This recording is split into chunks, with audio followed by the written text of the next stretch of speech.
It's a deep pain. It's a psychic pain. I mean, Asian Americans now are America's highest educated group, and everyone thinks we're so successful. But as I put it, Asian Americans are the most successful people until age 30, and then we're the least successful people after that. So we have this age 30 problem because we're the last ones to get promoted.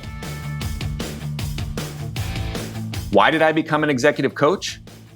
I saw lots of great people fail to get ahead at work, while their much less talented peers blew right past them. That made me furious, but also curious. What were great people getting wrong? It came down to helping them re-examine what drove success, and then helping them make critical shifts, one hard truth at a time. Feel like you're doing everything you were told, but you're not moving ahead at work nor having the impact you seek?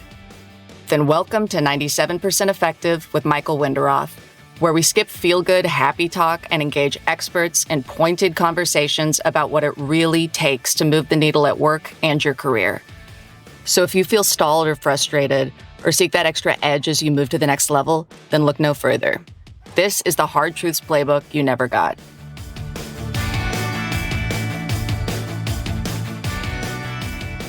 Hi, this is Michael Winderoth, and you're listening to 97% Effective. Why don't many Asians speak up in meetings? Why are Asians the first hired and last promoted in corporate America, as well stated in the Ascend study? In this continuation episode, we explore this important topic with Joy Chen, CEO of the Multicultural Leadership Institute, the MLI. Last week, we discussed with Joy her own career path, growing up as Chinese American in the US, how she rose to the top of 3 industries without ever submitting a resume, and UAF, useful, amazing, and free, her secret sauce to ascending.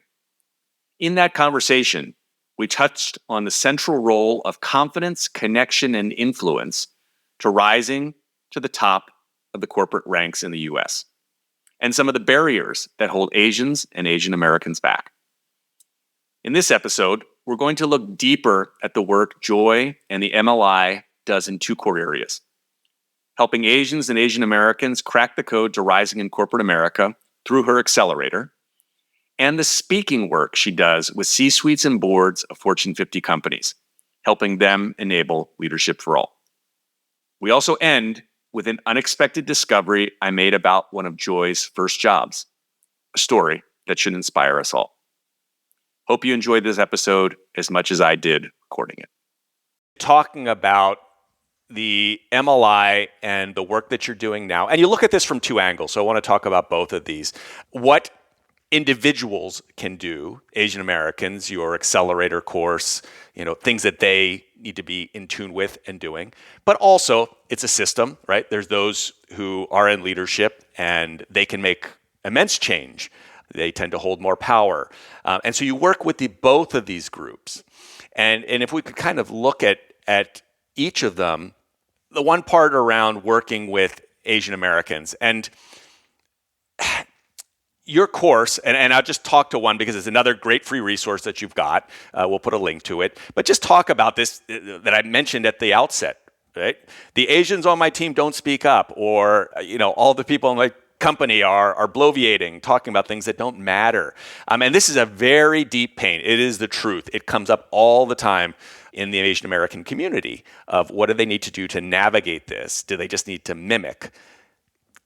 Can you talk a little bit about the nuances here of what's important to be thinking about from if you're an Asian American out there who may face this challenge? Yeah. When you say it's a pain, it's a deep pain. It's a psychic pain. I mean, Asian Americans now are America's highest educated group, and everyone thinks we're so successful. But as I put it, Asian Americans are the most successful people until age 30. And then we're the least successful people after that. So we have this age 30 problem because we're the last ones to get promoted, right? We're 6% of the population, 13% of the workforce, and 1.5% of Fortune 500 corporate officers. So that is a lot of financial pain. This would be millions over the course of our career. And because wealth in the United States is built generationally, the implications, the financial implications alone are massive for every one of us, as well as for our families. And then there's just a huge amount of psychic pain that you point out, the daily frustration of seeing people around us get promoted and feeling like that should be me, right? So so I guess, one thing is I built out this. So I have this Asian American Leadership Accelerator. So it's a 6-week online Mm-hmm. course on the unwritten rules of the game. That's the first four. And then later on, I'll do the second four because I have 8 unwritten rules of the game. And it's funny, Michael. I first created this course to be really focused on networking because most of the questions I get are around networking. How do I create the network I need to pull in these lucky opportunities? But when I started leading this course, I found I just put in one module, which I thought this is what no one else has asked for me, but which has been what I, looking back, realized that I really needed. And it was about how to get deeply grounded within ourselves, how to truly embrace and get grounded in ourselves. Because this is not something that, Asian cultures necessarily spend a lot of time thinking about. Growing up, we're all focused on external achievements like winning math competitions and getting perfect grades. So we're always looking for external validation. But how do we learn to get deeply rooted in ourselves? This is incredibly important because in Western societies, being fully confident is how people evaluate you. People can't even tell if you're competent. People just look at your confidence to see if you're competent. So if you don't have that full respect and love and trust for yourself, then you'll never get anywhere because people have, strong BS meters and so they'll see through you if you're sort of performing that way. And the other really important part of this is that because of a conscious bias, unconscious bias, all these little slings and arrows that we get, they cause a continuous loss of self. And that's why we have things like imposter syndrome, right? So it's super important to get, I would say, out of all of these unwritten rules, counterintuitively, the one that's not about connecting with others is perhaps the most important.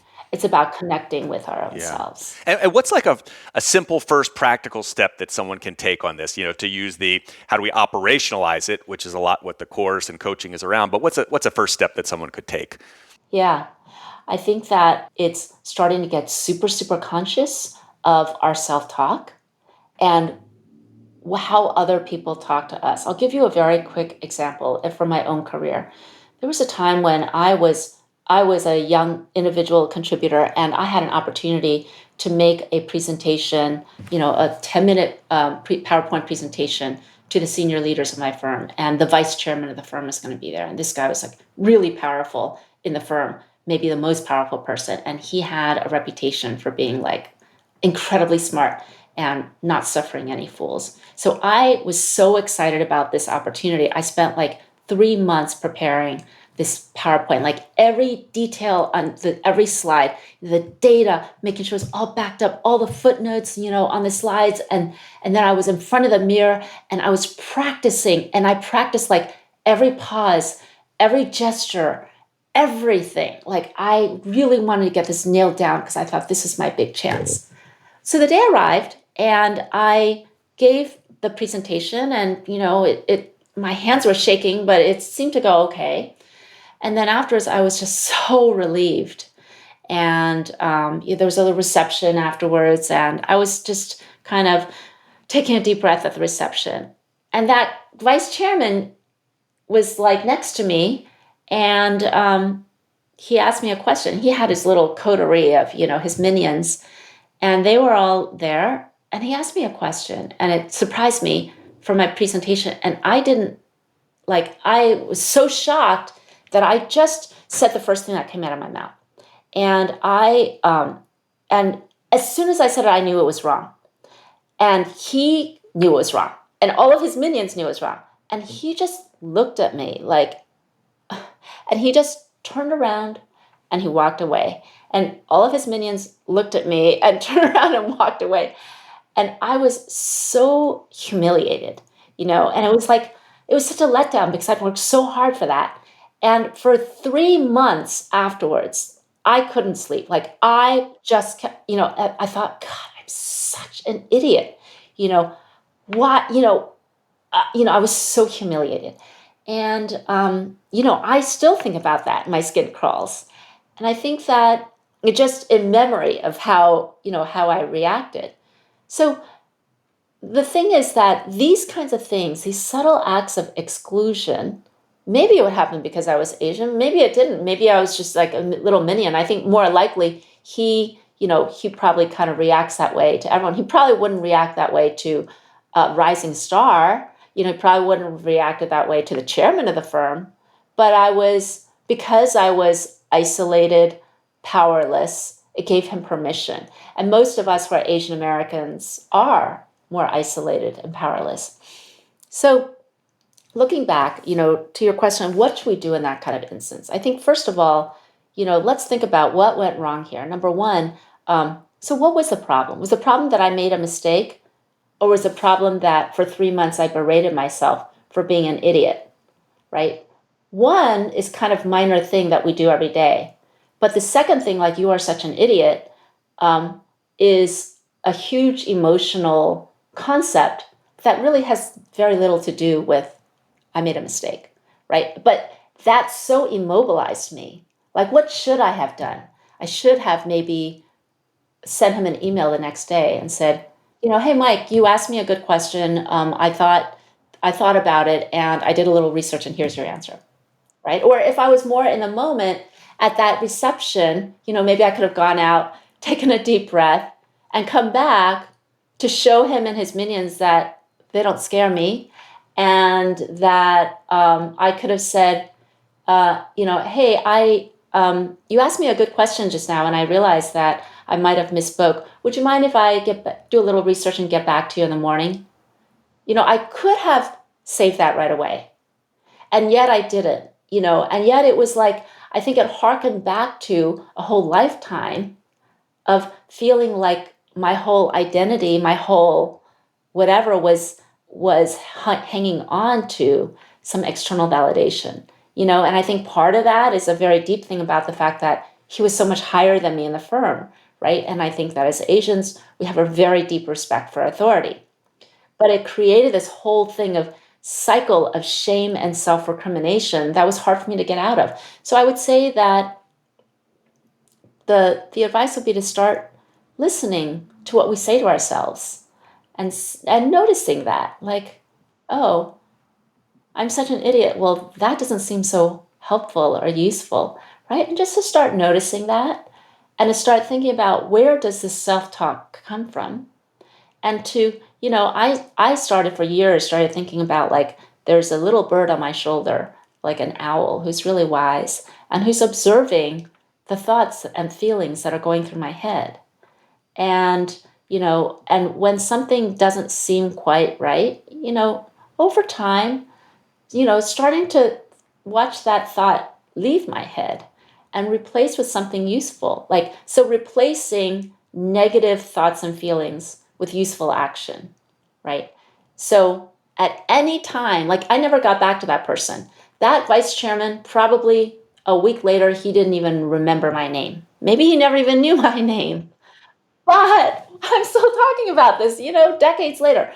So that's not very productive, right? Now I'm trying to use that to help other people think about, when things happen and we have this self-talk, we all tend to go back. We all tend to like focus on the gap rather than the gain. We tend to forget about celebrating ourselves and instead thinking about these negative things that happen. And the fact is, it's not that big of a deal, right? I made a mistake, but I made it a big deal. And that was completely within myself. Yeah. Right? He was kind of a jerk, but we deal with work jerkery all the time. Right. Right. And so this very much goes to kind of being aware. And I think also to this point of what were the other strategies you have at your disposal that maybe you're not tapping into, which very much is, what the accelerator is helping people Yeah. do and see strategies and knowing that you're not alone in this. And so I think that's very, very powerful. I do want to bring up the point here that we talk about Asian Americans and we talk about white people, but obviously these are large groups and there's a lot of difference within Yeah. that. And we do, the Asian American experience is probably more similar than different within the subgroups. But just to ask you, as you've been working more with Asian Americans, and we know the background here is more Chinese American, but you work with all types of Asian Americans, men and women. Any differences that you would kind of point out or have been surprised or learned from? Yeah, massive differences. So there are massive differences among the cultures. Asia, South Asia versus Southeast Asia and East Asia. And we talk about all of these. And also, each one of us is an amalgamation, right? I grew up in a very traditional Chinese family, but I was also been very deeply influenced by Western cultures, and I'm an amalgamation of that. And I think, and we all are, grew up in urban versus rural. We all are a whole amalgamation. So each of these cultures have a lot of differences, but then we each are very different from, the mainstream of all the cultures that we grew up in. And I think that the main point here is whether you're Asian, East Asian, African American, white, whatever we grew up in, we all have a multiplicity of cultural influences. And we've all mashed that together into a unique way of looking at the world. And we all look at the world through cultural goggles that are unique to us. And misunderstandings happen when we expect other people to behave as if they're wearing our cultural goggles when they're not, right? I kind of expected that vice chairman to behave to me in the same incredibly respectful way that I was brought up to behave with other people, but he was brought up in a different way. And and he behaves in a different way now. And so I think I think that the main mistake that I was made when I was younger was I felt like I had to kind of suppress the essential part of me and relate to other people by kind of being like them. But I think a much more mature way of looking at it is saying, like, I have my cultural goggles, I have my identity, I love myself, but I become very facile, very expert at switching out these goggles so that I can see other people for who they are, and then learn to really deeply relate to and appreciate them. And sometimes we think about like white people versus all other people, but actually that's not the way that it is at all. 71% of white employees call themselves allies to women of color. And I think we need to give white people we need to do a better job sometimes of helping them relate to us. Rather than cover ourselves up, we're kind of assuming that you're going to bully me like all those other kids bullied me growing up. But no, most white people really are interested and want to help. So I think it's really up to us also to show them. And there recently was a very great paper that came out from Professor Rachel Arnett at University of Pennsylvania's Wharton School. She's half Asian like you. And she found that rather than cover up our own cultural identity, an even more effective way is to richly share. So instead of saying like, oh, try to hide, everyone else is going to happy hour at the bar. And instead of hiding, oh, I'm going to my Asian ERG meeting, to say, oh, I'm so glad you guys are going out to the bar. I'm going off to my Asian ERG meeting. And I really love to do that because I'm half Asian. And sometimes I feel like I'm not so tied to the Asian side of me. So I love to go there and get connected to that part of me and learn more about that part of me, right? So by doing something like that, sharing richly and vulnerably of who we are, we're giving people credit for wanting to relate to us. And we're giving an opening to relate to them on a really human level. That's what I mean about cultural fluency. Mm-hmm. I think that's the most important skill that we all can develop. You've been listening to 97% Effective with your host, Executive Coach Michael Winderoth. If this interview is making you think, make sure to share it with a friend. Now, back to our interview. Yeah, this idea of cultural fluency and leveraging our diversity, given that we have both worked on the U.S.-China divide and we're in a very dicey area kind of globally with this now. I mean, I think this is one of the US's superpowers, one of the areas that we could be leveraging and really kind of is an amazing strength that this country has. So this whole topic is very near and dear to my heart as well. Glad that you brought up the research from Arnett of strategies that we can use that are based on research. I'd also point out, I think you've seen it as well, the piece at MIT that does actually show South Asians are doing better in the States than East Asians in terms of the corporate ladder. But Jackson Lou's yeah, MIT. Jackson Lou's piece. This very much then taps into the other piece of the work you do, which connecting to leadership teams at the largest Fortune 50, 100 companies and having conversations about this because one, it's a very dicey area, particularly in the States right now, given events of the last 5 years and deeper with deeper historical roots. But having conversations about this, and like you said, most people, the vast majority of people want to make things better.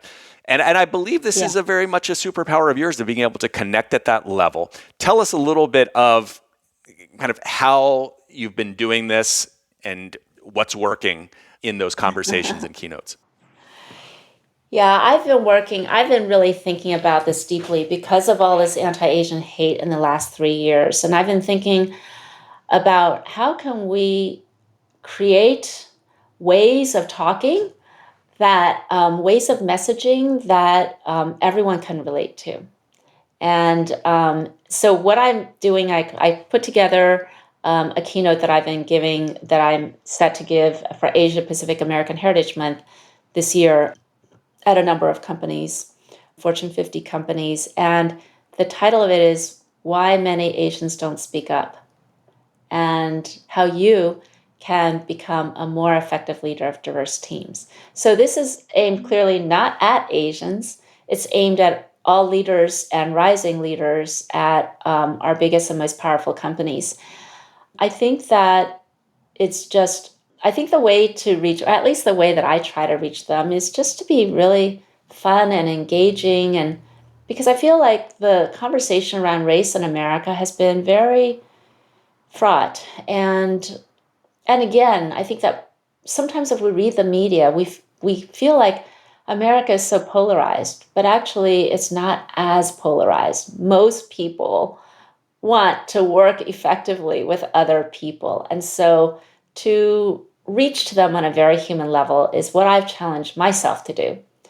And so this question of why many Asians don't speak up, there's a lot of really fascinating cognitive psychology, cultural anthropology behind it. It turns out that Asians actually think and reason in a less verbalizable way than Westerners. And so when you talk about bloviating, sometimes Westerners have these brainstorming meetings, like where they're talking out loud. So they might say like 5 things before they get to the 6th thing that is their conclusion.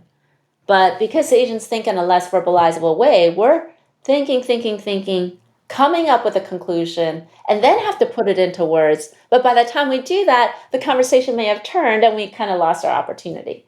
When I talk to Asians, that happens all the time. So really, I think the challenge is, this is not political at all. How can we all have diverse teams. How can we make sure that every single member of our team is contributing fully? And in times of disruption, in times of economic uncertainty that we're all facing now, we want every member of our team to contribute fully. So how do we make action on that? And that's really, so that's what I really work on doing. It's all about action, but in a fun way so people hang around. Yeah, can you talk about the fun way? Because I do feel you inject humor, and not in a belittling way, right? This is the part of sometimes stand-up comedians that drive me a little crazy. It goes very belittling, but you use it in a way that brings people together. And there's good research actually here around how humor can diffuse and connect. But how might someone out there think about how to use humor well? Is there any lessons that you've learned? I think you do that very skillfully. Ooh. Oh, that's interesting. I don't really think of myself. Well, yeah, I guess if I was to be very tactical, I tend to maybe I think what makes things funny is you say things that kind of surprise people, but in a way that, as you say, doesn't harm anyone. Like okay, so on a very specific example, right now, just before we started today, I'm working on this speech, and I talk about how we're all a multiplicity of cultures, and that the way that we're raised influences how we think, right? So I talk about how America's kind of divided. We've got urban and rural. We've got liberals and conservatives, and I say, and not to get too controversial, but we've got tennis players and pickleball players, because I'm a pickleball player, And and I'm a gosh, tennis player, so there we go, right? okay, you see. That's a great So, example. so the thing is that, okay, so that's like just one example. So it's sort of like I'm building up, and people are like, uh-oh, liberals and conservatives, and it's like, where is this going? And say, not to get too controversial, but the fact is, tennis versus pickleball has been like the point of controversy in a lot of local communities, right? And so I think that sometimes it's just fun to, I like to have fun, and I think that people learn best when they're having fun. It's true. And also because we're talking about topics that are really serious. And so anytime we can just make things fun. I don't I don't put pressure on myself to be funny. It's funny. You say that I'm funny. I don't think of myself as funny, but I just try to, I guess I just try to say things that surprise people that don't hurt anybody. Yeah. And maybe get people a little bit suspenseful, like, uh-oh, Yeah. where is she going with this? It's the formula for a great and engaging talk that people take away key messages. Joy, we could talk about this for a long time and in more depth, but I will point people to UAF, another great resource you have on your website around looking about how you build diverse teams. I know DEI is very much a key topic in organization, so it's great for leaders out there who are listening to think about how you get the best out of your team, because research does show this gets you better results. I want to end with a final question, which was very interesting this just came onto my radar today, because as I was thinking about your profile and reading about you, I was saying, Joy reminds me, and I'm going to date myself a little bit here, of this other very famous Chinese entrepreneur businesswoman. And I will butcher her name because it's in Cantonese, is Yu Sai Kan, or Jin Yu Shi in when it's pronounced in Mandarin. And she was one of the most powerful women in China as it was emerging, businesswoman, entrepreneur, humanitarian. And then I learned, when I Googled, that you had actually worked with her. And she wrote the foreword to my famous and book. And she wrote the foreword. And so I was like, oh my gosh, could you just share what it was like to work with her, or what you took away from that? I think you're both very bold, and very successful. Any reflections there that worth sharing? I was 18 years old and a college student at Duke, and I had read about her. And this is before the internet, right? I came across a profile of her in some magazine. I was like, who is this woman? She's incredible. And I wrote her a letter. Nice. In the mail. Nice. And I said, I think that you're really interesting, and could I come work for you for free this summer? And she called me at my parents' house on old telephones, and she said, come on up for 6 weeks. If you can find a place to live, you can come and work with me. And it was an amazing experience. And to be honest, I didn't keep in touch with her. Again, this is before the internet, and she was flying around the world. She was so big and powerful. But seeing her made me realize, and watching her up close, made me realize, wow, maybe I could be a global entrepreneur someday. So then when I was contacted to write this book, I wrote her and I said, this is who I am. I don't know if you remember me. I don't think she did. And would you do me the honor of writing the foreword to my book? And she said yes. And she wrote an incredible foreword. She had read my whole book, and she read the whole thing herself. Oh. So there's an example of, she took her power, all of the renown. She was the most famous woman in China by then. Yeah. She had She had created this TV show called Looking West. That was like the way that a whole generation of Chinese in the 80s learned English. And then she turned into a cosmetics brand. And, she was the most powerful, famous woman in China. And no one in China knew me yet. I was just writing a book. And I had just said, I worked for you, a couple decades ago. And she read my book and wrote the foreword. Is that amazing? And so she's really an example. And I think the lesson to take away from that is sometimes because we work so hard to get power, we have a scarcity mentality about it. We think, oh God, it took me so hard, so much. And then I'm just going to keep on working to get myself up to the next level. And, the people behind me, they're just going to have to work as hard as I did. But actually, power grows when we give it away. So when we turn around and we help people and we do UAF that is actually meaningful and not just unpaid housework, we become more powerful. So that would be the lesson that I get from Yusai. She's always giving away her power, and that paradoxically makes her more powerful. Yeah. Beautiful example, incredibly inspirational, and a fantastic conversation that we've had here today, Joy. Joy Chen, CEO of the Multicultural Leadership Institute, the MLI. Joy, I will put all these things in the show notes. Lots of UAF, great resources from you, and a fantastic discussion. Anything else you want to call out or to make sure that people can reach out or connect to your work? Other than that, Michael, it's been a delight to speak with you. I can tell you and I have just gotten to know each other in the last couple of months, but I can tell through your work, your book, the kind of UAF that you're putting out in the world through this podcast and through your social media that, you're as I said, when you first reached out to me, like, wow, it seems like you and I have walked in a lot of the same circles, had a lot of the same life experiences. And I'm really amazed and impressed and inspired by how you have pulled together everything that you've done until now and use that to create ever greater value in the world. So thank you for your inspiration and example. Well, thank you. And together, we are all more powerful, and we're forming a better world and a better place, better organizations, and helping good people get ahead. Thank you, Joy. Thanks for listening to 97% Effective, where we skip happy talk and help you break through and ascend, one hard truth at a time. Help others discover this show. Leave a review and rating wherever you listen to your podcasts. And if you like what you heard, you can get free resources, including the first chapters of Michael's book, Get Promoted, on his website, www.changwenderoth.com. That's www.changwenderoth.com.